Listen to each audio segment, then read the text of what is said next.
Welcome to my channel on the best of fantasy. Let's talk One Piece, specifically Act 1 of Wano. I want to begin by thanking the viewers who encouraged me to investigate various aspects of Japanese culture to prepare myself to read Wano, which is Oda's ode to Japan in many ways. He leans on Japanese culture and uses various influences from that go way back. And knowing about these influences, I think, definitely adds appreciation to what Oda is doing with the themes of this story. So other viewers have asked me to share the various things that I investigated as part of my effort to educate myself to read Wano. And so I'm going to briefly go into some of the things that I looked into before I actually talk about Wano itself. Let's begin with Japanese myth. And I tried to learn a lot about the various kami, or Japanese gods, that come from Shintoism. I also went down some really fun rabbit holes in terms of the various influences that are part of Japanese religion. Shintoism being the kind of foundation, I think, in many ways, but also Buddhism, very important, Confucianism, and so on. So just so much to learn, and a lot of this will sound very basic to someone who is Japanese or is very familiar with Japanese culture, but I had a great time learning about all this. I focus especially on the advice of a very helpful viewer, and thank you so much, on the figure of Susanoo, a god, the god of the ocean, god of storms, who is a sort of a bit of a controversial figure up there in the heavens, mainly because Susanoo can be very destructive and boisterous, as you know, being the god of the ocean and the storms would indicate. But also the ocean is benevolent; it brings life, and this is the sort of the dual nature of Susanoo. So Susanoo was actually banished from the heavens by because of his poor behavior, his destructiveness, particularly in regard to something he did with his sister, the goddess of the sun, Amaterasu. And by the way, I am apologizing already for my not so great pronunciations. Please bear with me for those, but I'm doing my best. But anyway, he was banished from the heavens and eventually did some penance, if you will, did some reparation in the form of bringing a very important sword to Amaterasu because he had slain an 8-headed dragon during his adventures in the process of rescuing a young lady from this dragon. A young lady devouring dragon. He had met an old couple that they saw them weeping and then heard their story and decided to save their daughter from this terrible beast. And did so by getting it drunk, by the way, providing 8 barrels of sake or some beverage or other. I can't remember exactly what, but he got it drunk and then slew it and then chopped it into bits and found this ancient sword, this really important legendary sword, in its tail. And this sword will play a role later in the figure of Yamato Takeru, who was an ancient hero, a prince and a hero, who eventually gets this very sword, which is called Kusanagi no Tsurugi. I think that's how you say it. Hopefully you know what I'm trying to say. But anyway, the idea of ancient named blades, very important here. And obviously anyone who's read Wano can see where that's going. But Susanoo, that dual nature of this god I found to be very interesting. And at first I thought maybe this will have some relevance to Luffy, who can be, a bit of a nuisance, but always does good. But I think actually the real allusion is to Lord Oden, whose little bit of backstory emerges in Act 1. And we do see that he himself was banished for being a bit boisterous and destructive, but ends up doing good in the world. So we'll get back to that. Another really important element in all of this is to be somewhat familiar, at least, with the Tokugawa shogunate. This is a immensely important historical period in Japan, which began with the Battle of Sekigahara, which actually I read about in Vagabond, in the manga Vagabond. So I had some knowledge of the beginning of the Tokugawa shogunate, which lasted, by the way, from 1600 after the Battle of Sekigahara until the well into past the midpoint of the 19th century, so more than 250 years. And it was a very important period in Japanese history. And one of the hallmarks of the shogunate, was the closed borders. And if you've read Wano, you know the importance of this, the idea of closed borders. And of course, Wano itself has been taken over by a shogun, a military dictator, as it were. In this case, this is one backed by a very powerful emperor of the sea named Kaido, but similar idea, very similar idea, the idea of closed borders, and the idea that anything from the outside is bad. And of course, that allows a huge measure of control on the part of those in power, because they get to make sure that there are no dangerous outside ideas seeping into the culture. So that is obviously hugely important here. Another really fascinating historical event that happened, I believe, during the Tokugawa shogunate was the Akko incident, or as it's popularly known, the 47 Ronin. And this was a really important episode in history because you can tell how important it is. There are many plays and renditions of this story following the incident over the years. It's an immensely important, and I think one of the main reasons it's important is it's a great illustration of Bushido, which is the Japanese equivalent in some ways of chivalry.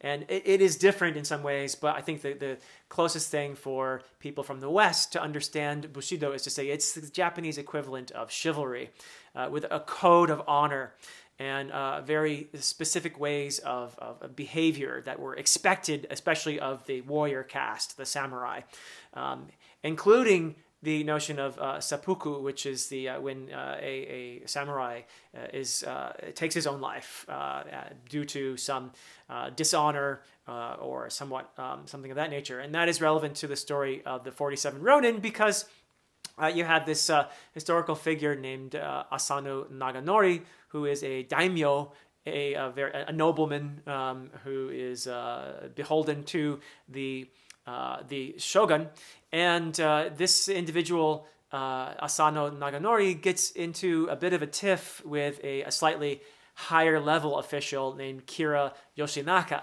and he assaults him. He does not actually succeed in killing him, but he assaults him, and does it within the shogun's palace when he ought not to have even drawn a weapon, and so he is ordered to commit seppuku without, it seems, any investigation into why Asano Naganori was angry at Kira Yoshinaka, who by all accounts was a sort of arrogant person, very abrasive, who probably humiliated Asano Naganori in some way. But anyway, he commits seppuku, but that is not where the story ends. It's really where it begins. The story of the 47 Ronin is how his samurai, who now are Ronin, they are lordless samurai, are going to get vengeance for their lord. And this is a big part of Bushido as well, the loyalty to one's lord. And now I think you can hear where this is very relevant to the story of Wano, but we'll get into that later. But one of these samurai leads them, a fellow named Oishi Kuronosuke Yoshio, I think is, and again, I'm sorry for my pronunciation, but Oishi is the leader of this band of samurai who do eventually obtain vengeance after 2 years of planning. And just a fascinating story that has given rise to many plays and whatnot. And speaking of plays, Japanese theater, Kabuki especially, was something that I ended up learning a bit about. And you will see, I think, some nods to Kabuki in terms of how some of the characters appear. In Kabuki, often they have this very stylized makeup on the characters. And there's a character, one particular character especially, that reminds me of that in Wano. But also I wondered if the structure of Kabuki was something that Oda was perhaps giving a nod to with this 3-act structure in Wano. And it turns out that Kabuki typically has 5 acts, but it's interesting because it may have 5 acts, but there's traditionally a kind of 3-part structure to it, where you have Jo, which is the beginning, which introduces the characters and the plot and whatnot. And then you have Ha, which is the development, and then you have Q, which is the conclusion. I don't know how closely Wano follows that, but it's interesting that there is a 3-act structure here. Maybe it sort of conforms in some ways to the 3-part structure of Kabuki. But anyway, I had a great time learning about that. And another historical figure, legendary historical figure, sort of like Robin Hood. This is Goemon Ishikawa, who was a thief who stole from the rich to give to the poor. Very dramatic ending to his life, where he was boiled alive along with his son, his young son, once he was caught in a trap.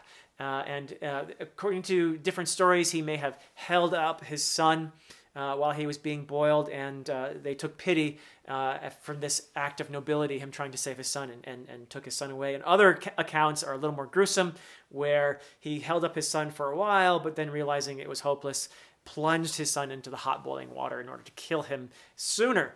But yeah, so this is an important figure that I looked at, I think, who is relevant in some ways to one of the characters that we see in Wano.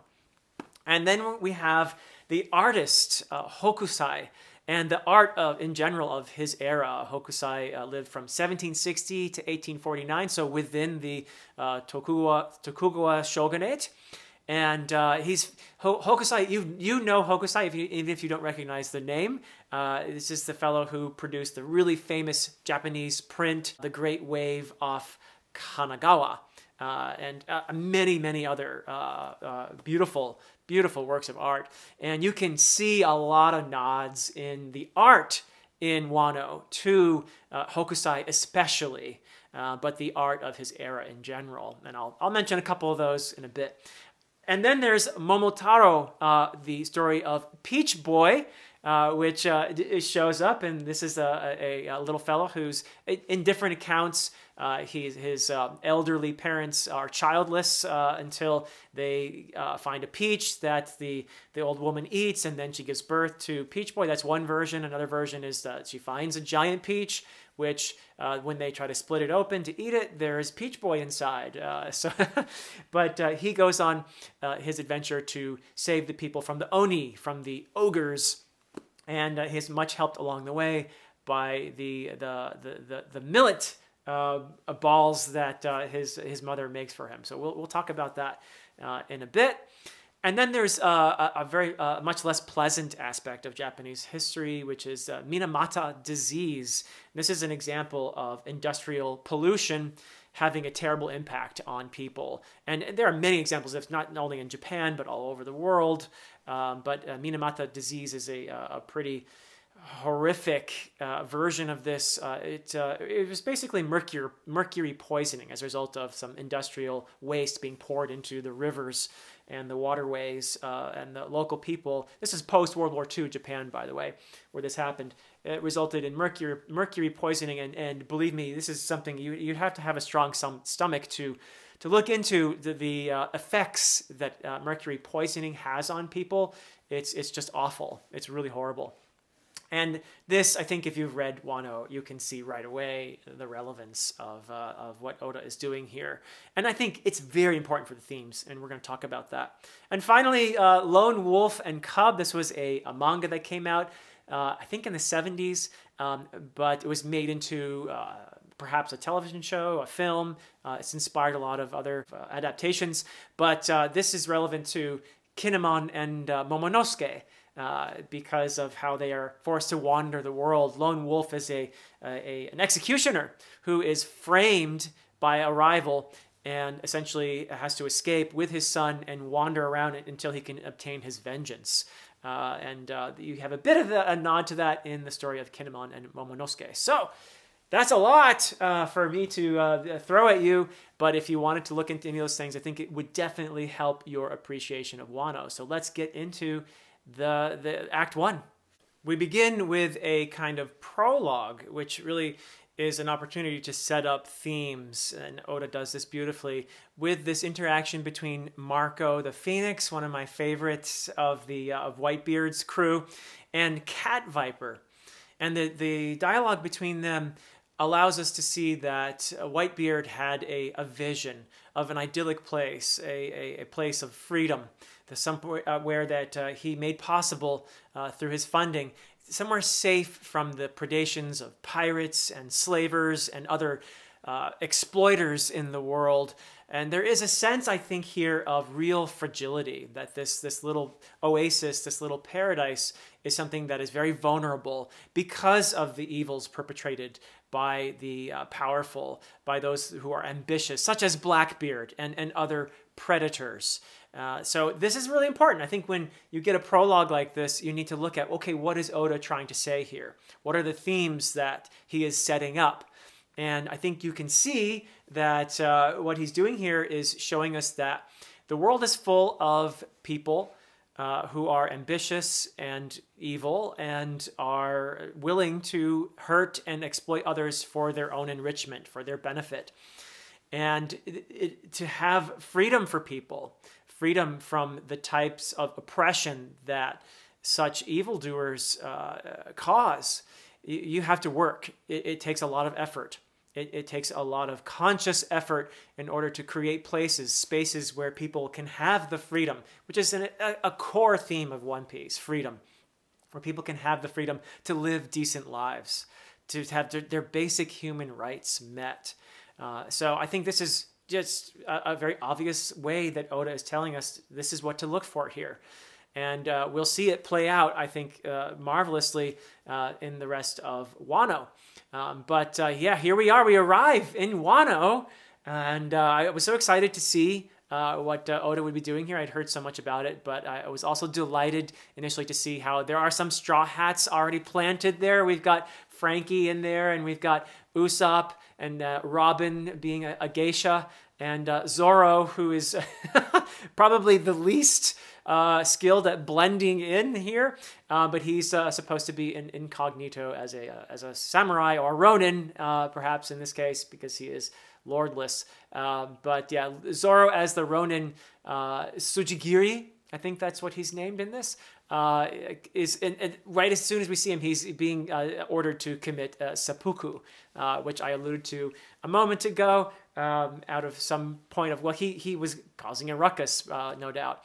I thought it was very interesting too that in this part we did get a callback to that zombie samurai that we met in Thriller Bark, Ryuma. I think I was told earlier that this was a character that Oda had actually written a whole separate story for, a whole separate earlier manga, the character of Ryuma, and the blade, his blade, Shusui, I believe it's called, that Zoro has. So interesting little callback there. And of course, Ryuma is, I think, an important figure for Wano as well. So hopefully we get some more about that. I'll be very curious to hear more about this figure from the past. I suppose I could go read that other manga by Oda if I wanted to know a lot more too. But this Wano is now a shogunate. As I alluded to earlier, the idea that you have a military dictator here. And Kurozumi Orochi is the name. We haven't actually met this person, really, I think, yet. But he is propped up by Kaido, the Emperor of the Sea. And we definitely get a clear reminder here of the Tokugawa shogunate because of the emphasis on the closure of the borders. This idea of isolation making it easier to control the populace. It is easier to put the propaganda out, to indoctrinate. And we see indoctrination at work, including the idea of controlling people through fear of the foreign, hatred of people and ideas from the outside. Immigrants are bad, that kind of, old propaganda that is still very much in the world today. Unfortunately, we still see plenty of that kind of thing today. But fear of the outside in order to basically produce a kind of conformity within. And we see this very much at work in the panels right here, where the snake lady is indoctrinating the children. Because that's where you begin, by the way. You begin with the children. If you can get your hands on education and indoctrinate the children early, you really firm up your control. So the snake lady is telling the children, is reinforcing is their indoctrination that everything from the outside is bad, an open society bad, closed borders good. It keeps us safe from all the bad things out there. We also see that there is a denial of the actual state of things in Wano, because this is a place of horrific environmental degradation due to the fact that Kaido is making weapons. He has weapons factories there, and there is no thought whatsoever for the welfare of the people, of the locals. It is horrific oppression and environmental degradation. And this is denied outright because you have, again, the snake lady encouraging the idea that this is some kind of paradise and that everything is fine. So, yeah. That kind of isolationism, you can see where that lends itself to control by a dictator or a powerful entity. And you see this fear of the outside, fear of the immigrant, fear of change, and an emphasis on purity with a false narrative that distorts the past and the present. But the rest of the Straw Hats do show up, including Luffy, who immediately gets separated, of course. But I love how much Oda does nod to the art of Hokusai in this introduction of Wano. You see the waves portrayed here and the rugged shorelines, just the way that Hokusai did in his beautiful prints. You even see a random octopus. And if you're wondering where that came from, there is a piece done by Hokusai. It's actually a piece of erotic art called The Dream of the Fisherman's Wife. And there are a couple of octopi that are dead ringers for the one that somehow finds its way onto the Sunny with the Straw Hats. So yeah, if you want to look that one up, I'm not going to show anything of that, but yeah, that is Oda's another nod to Hokusai there. I think that octopus, maybe the octopus will play another role, but it is the thing that prevents Luffy from joining the others initially. And then also, I think certain characters who appear later remind me very much of the art of Hokusai's period, especially Atsuru, who is the tea house owner, who actually turns out to be Kinemon's wife, who's been waiting for him all these years. Separated from the others, Luffy ends up helping a little girl who is being pursued by some local thugs. And this little girl turns out to be Otama. She has a pretty unusual devil. I'm assuming it's a devil fruit power, but it is definitely a nod to Momotaro, or Peach Boy, who is helped on his journey by these millet dumplings that I mentioned earlier that his mother makes for him.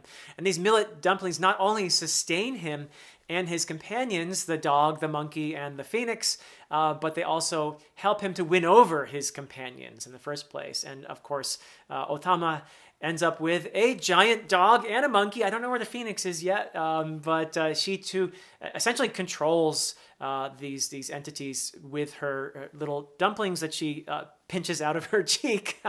So I love how weird and random the devil fruit powers are in One Piece. I always find that I'm actually more fascinated in some ways by the haki elements. But I'm so glad that the devil fruit powers are there because they introduce this craziness into the story that is just so part of One Piece. But anyway, Otama is a sympathizer to the Kozuki clan, the clan of Oden and Momonosuke. And there is this prophecy of return in 20 years, which I'm going to get back to. But we are near that point. And she is one of these loyalists that they have to keep it mum, but there are many people hoping for the return of the Kozuki clan. But she also, I think, she is a character through which Oda brings up the centrality of food in One Piece. We saw it in the previous saga in Whole Cake Island in many, many ways. But food as a right, as sustenance, as comfort, as a symbol of well-being, and also as an object of sacrifice when one gives food to another to help sustain that person, as a source of love, of bonding. This is something that we see so beautifully portrayed in the character of Otama and in how she and Luffy initially meet.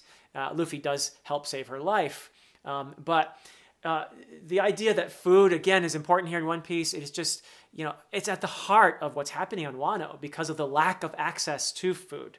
And one way to keep the people down is to keep them starving, to keep them barely able to exist, because then they won't be able to resist. And oppressors know this.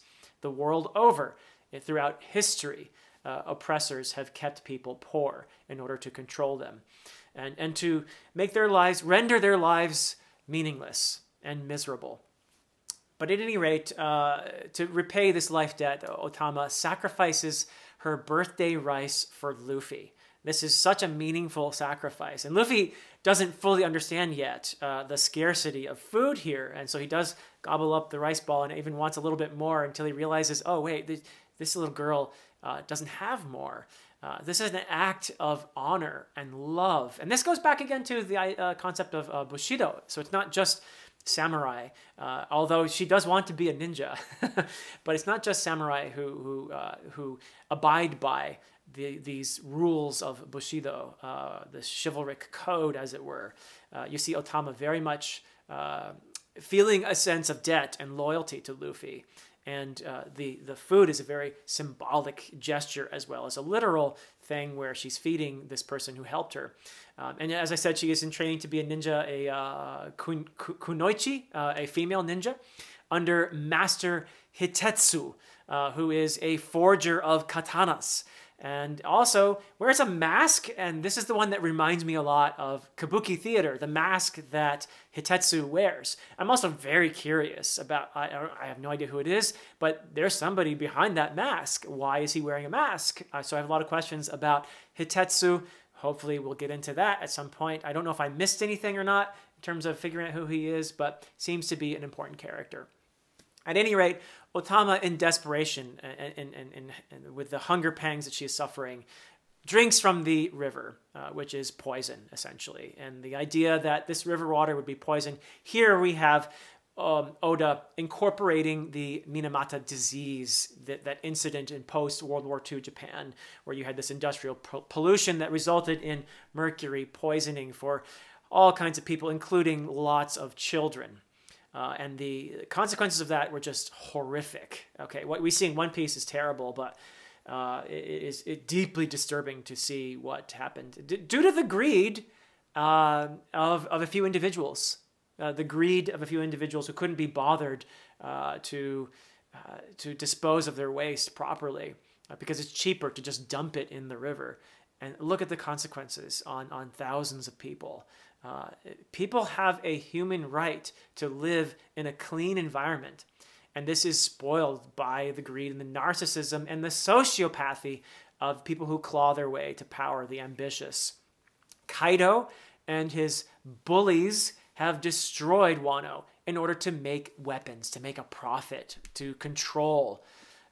This leaves devastation for most people, for the vast majority of people, and these little oases of wealth, fenced off from everyone else, with clean food and water. This is just for the powerful, right?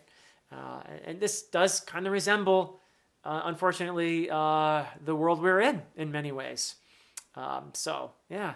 I also love that we get a callback to Ace, Luffy's brother, who had visited Wano before. And I think, if I remember correctly, correct me in the comments if I'm wrong, but I think this was shown in one of those cover stories that we got previously, way back when we saw Ace visiting Otama, I think. But he had a very positive influence, and he felt for the people. Despite initially being sort of captured by them, he willingly shared his food with them and created a bond. And I think that's a beautiful thing. And Luffy is very much growing to be like his big brother Ace in many ways. He reminds them of Ace. He certainly reminds me of Ace's positive impact there and his resolution to help these people. It's also, a matter of freedom. This is what Luffy's all about. And he sees the lack of freedom due to the oppression going on in Wano. And that's something that he has, it's just his nature. He has to do something about this. I also thought that Luffy's directness in terms of speaking of Ace's death and telling Otama about it. It speaks of a very complex emotions that are beneath, that are swirling around in him. It also, I think, speaks to the stage of grief that Luffy is in. He's certainly moved past denial. When he lost Ace back in Marineford, it was a devastating thing, and it was something that he had a hard time moving on from. But we see now that he has accepted his grief, that he is determined to carry it as something that will never go away. That grief never does go away, but you sort of learn to carry it. And he is confronting his grief rather than hiding from it. I think that's why he blurts out that Ace is dead in that way. That could seem a bit hard-hearted, perhaps, but for him it's important to confront that. And perhaps in his mind he is helping Otama to immediately grasp that as fact. But at any rate, he does run away. You could say, not exactly steal, but he does run away with another named blade. This one is called Kitetsu the Second. It is also, we learn, cursed. So I have to think this is going to have some repercussion. It's going to come up again. And Luffy, contrary to the orders he's been given, he creates a ruckus. Also with Zoro, who he meets up with, and they have a bit of a battle against Hawkins here, one of the worst generations who has sided with Kaido. So another important example of nourishment through food is when we meet Okiku and Otsoru, who provide food for Otama and help her. And again, the food is so central to One Piece, and the idea of it being an act of love, but also just a human right to have decent food in order to live a life of freedom, to pursue your best self. And they are, at this point, we are pointed toward Odin Castle and Paradise Farm, and encounter various henchmen of Kaido along the way. I'm not going to get into all the various battles that happen, but of course the Straw Hats triumph in all of these. But unfortunately, Otama is kidnapped. And much to Trafalgar Law's vexation, Luffy just can't resist helping the locals in the noisiest manner possible. But stuff hits the fan in, I think it's called Bukura town, where the bullies like Urashima, the sumo wrestler guy, where they treat people as chattel to be exploited. And you see this attitude of the powerful, of the ambitious, that other people just don't matter to them. There's a complete lack of empathy, no compassion whatsoever. That people are just there to be exploited. Unfortunately, this is a thing we see in the world. Jack the Drought is present there as well, so some major baddies hanging around. But Luffy humbles some of these bullies, including Hold'em, the guy with the weird lion tummy. I mean, these devil fruit powers are just insane. But, of course, eventually Luffy's going to meet the biggest bully of all in Kaido. And we know they're going to have a first meeting, and we also know how that's going to go, because it's going to follow, most likely, the pattern when Luffy meets a villain and is forced to level up. So what's interesting is how Luffy eventually is going to level up. But here in Act 1, we're just getting the initial meeting, and we know how that's going to go, but we'll talk about that in a bit. I do think that it is worth noting in the meantime that after rescuing Otama, Luffy returns to punish Hold'em for his cruelty to Otama when he tries to get the millet balls out of her cheeks by using pliers. Also, the Straw Hats seek to distribute the food and the water to the locals, knowing how vital these things are, not only for their survival, but for their freedom, for their dignity. So for Luffy, this is the heart of the matter, okay? This is also, I think, the attempt to take away this freedom and dignity from people is what leads to his anger and his conflict with Kaido. But we have the prophecy I've talked about a moment ago of Odin's wife, Lady Toki, which 20 years before all of this. And this is all about the return of the dawn, and the moon is put into this as well. But of course, she is very much aided in this prophecy by her power to move Odin's loyal samurai, some of them who have these grave markers at Odin Castle because people think they're dead, but she moves them through time. Okay, this is crazy.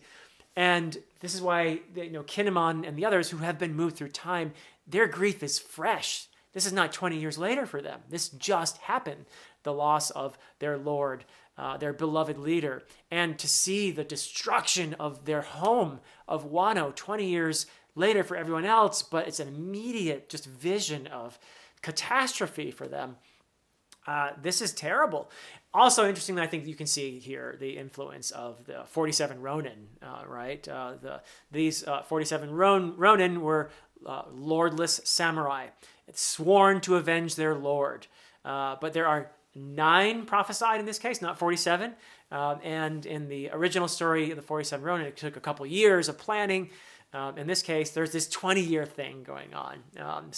But it's important that this is not just about vengeance against the shogun Orochi and the entity who's propping him up, in fact, Kaido. It's not just about vengeance. It's also very much about reopening Wano's borders. This is about opening up this society again, making it a free society. And Kinemon is, of course, in some ways, he's like the Oishi figure here, right? He's the leader of the samurai who are sworn to avenge their lord. But this is also the moment that the other Straw Hats from the Sunny reunite with Luffy and Zoro. I want to see more of them, I hope, in the acts to come, particularly Sanji. I feel like there's an opportunity here, although we did spend a lot of time with Sanji in Whole Cake Island, and especially around his relationship with food and whatnot. But I feel like Sanji's in a perfect position to be helpful here in Wano as well. But we'll see what happens with the other Straw Hats. Of course, Zoro gets lost again right away. That's what Zoro does. I love that. That gag never gets old for me, Zoro getting lost. And in addition to the 47 Ronin, once again, importantly, I think Odin's backstory bears resemblance to Susanoo, the god of the ocean, of the storms and all of that, and being banished by his father. Odin was banished by his father, the shogun, for being too boisterous and destructive. But he does do some good during that exile by creating law and feeding people, and eventually he earns some forgiveness and the title of daimyo from his father. He also, importantly, Odin had this vision of learning from the outside, and he earns thus the loyalty of Dogstorm and Cat Viper, who I think were stranded on Wano, and Odin saw the value in interacting with outsiders, the enrichment that can happen from those interactions, and that's where he won the loyalty of the people of Zou. So yeah, this is a loyalty that goes deep. We saw already during the Zou arc. And this loyalty is shared by the locals as well. There are all kinds of people there who are ready to welcome the return of the Kozuki clan. And there's even this secret society that is formed to support the return of Momonosuke and his loyal samurai. The moon tattoo on the ankle also being a nod to Lady Toki's prophecy. So this is really a gathering here of all the allies, forming up the sides here in this conflict. And they resolve to carry out a raid against Kaido, just like the 47 Ronin, when they're organizing a raid to avenge their lord. Of course, they have to find these 3 remaining samurai that we haven't met yet. There's Kawamatsu, Denjiro, and Ashura Doji. Okay, so, and Ashura Doji is going to come up, actually. Very interestingly, though, initially, we don't know it's him. We are introduced to him as Shutenmaru, the thief, the head of the Atamayama Thieves Brigade. And again, I'm sorry for my pronunciations, but this is where I think is the possible nod to the figure, the Robin Hood figure of Goemon Ishikawa. I want to see more about Shutenmaru here. But I'm very curious. This is, I think, a really interesting character in that I wonder, has he actually given up? Obviously this was a former samurai, someone who was very noble, very powerful, but who has lived in these 20 years of oppression and essentially checked out. Essentially seems like he's given up on any kind of heroism, is just out for himself. So he's that character. It's great. It's a great trope. The jaded older character who's now given up on life, but still has that core of nobility deep down inside, and they're just waiting for it to be drawn out somehow. I feel like that's probably going to happen with Shutenmaru here. I hope. Anyway, we'll see. We'll see what happens.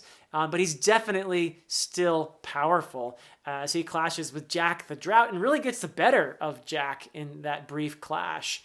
But yeah, he is Ashura Doji. We know this because he is spotted later on, much later in the story. But his clash with Jack is interrupted by the appearance of the dragon Kaido. Now, you guys are fantastic because I did not know Kaido was going to be a dragon. And I love dragons. Somehow you kept that secret from me, and I'm so happy. I am so glad that I have stayed clear of spoilers during this journey. But if I had known that Kaido would be a dragon, I would have been even more excited probably. But hey, the excitement all came at once, which is probably the best. So yeah, he's a dragon. I did look into Japanese dragons a bit as well. They are very prominent. I've already mentioned how Susanoo fights an 8-headed one. And we do have Kaido initially showing up drunk to this conflict, which makes me think that might be a bit of a nod to the story where Susanoo gets the 8-headed dragon drunk before fighting him. But of course, also Momonosuke is a dragon as well. But he needs to grow a lot before he can even begin to think of rivaling Kaido. But I have to feel that this is significant, the fact that they are both dragons here. And of course, what we see here is, especially from Luffy, but all the others as well, this rage at the righteous rage at the exploitation, the price that people pay for Kaido's weapons manufacturing. And Luffy, he has to just jump into action, right? This is Luffy, right? With, of course, a grumbling Traffy in tow. But again, this conflict, as I said earlier, we kind of know how this is going to go. So even though Kaido is drunk, he is still very powerful. We see this when he destroys Odin Castle, thinking that this is how he's going to get rid of these little invaders. This is also further distressing for Luffy as his friends are there, and he's worried about his friends. And Otama also, by the way, is in danger again, having been taken from Speed. So there are all kinds of motivating factors for Luffy jumping into the fight. Probably not very wisely with Kaido, but this is Luffy after all. He does actually do some damage initially too. He pummels him pretty well and even succeeds in turning him back into his human form. But then we quickly see how out of his league Luffy really is in the fight with Kaido. So he's going to have to do a lot of growing before he can even contemplate this conflict. But pretty much like in a Kabuki play, the board is set in this first part of Wano. Kaido seems to have some kind of admiration for Luffy's spirit there. He doesn't have him outright killed. He seems to want to break Luffy's spirit, though, and perhaps make a servant of him. And, of course, he's imprisoned. We're left with Luffy in prison, and, of course, I'm a bit anxious about that. But the rest of the allies with Kinemon are at the moment safe. And Luffy also has, importantly, I think, a fellow prisoner, another of the worst generation. And I'm curious here because unlike Hawkins and a couple of the others of the worst generation, this one seems not to have bowed to Kaido. And this is, of course, Eustace Kid. Is he going to be an ally for Luffy? The enemy of my enemy is my friend. We'll see. We'll see about that. But I thought that was a really cool reveal in that moment there. And I'll be keen to find out how Luffy gets out. I'm assuming Luffy's getting out of the prison. I mean, I'm just going to assume that. And how things go down here in Act 2. But that is it for me for now. I look forward to all of your comments and point out things that I missed. If there are some cultural influences that I didn't talk about that you feel are important here, please. This is by no means a comprehensive review here. I'm just basically reacting and having a blast, by the way, too. But that is it for me for now. Until next time.